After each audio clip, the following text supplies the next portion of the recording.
Masalah orang tak ada rumah lagi kenapa? Ni sebab ni. Ni abang sekarang dekat ni. Dekat Kota Kemuning ni apartmen ni. Ni. Nak bagi tahu sekarang ni, masalah orang belum beli rumah. Bukan sebab tak ada kelayakan. Bukan sebab tak mampu. Kadang-kadang sebab terlampau memilih-milih tau.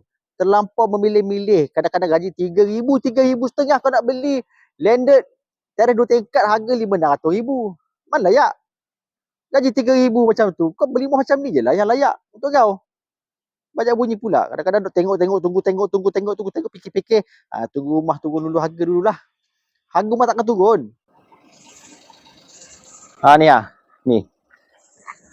Siapa yang pening nak beli rumah tak tahu nak beli macam mana semua kan? Kau baca buku ni supaya otak kau, jalan kau terbuka luas macam mana cara nak beli rumah. Okay, kau baca, kau fahamkan, insya-Allah kau boleh miliki rumah. Baca ni. Cepat. Ni tengah ni RM19 tau. RM19. Abang nak bagi 10 orang free.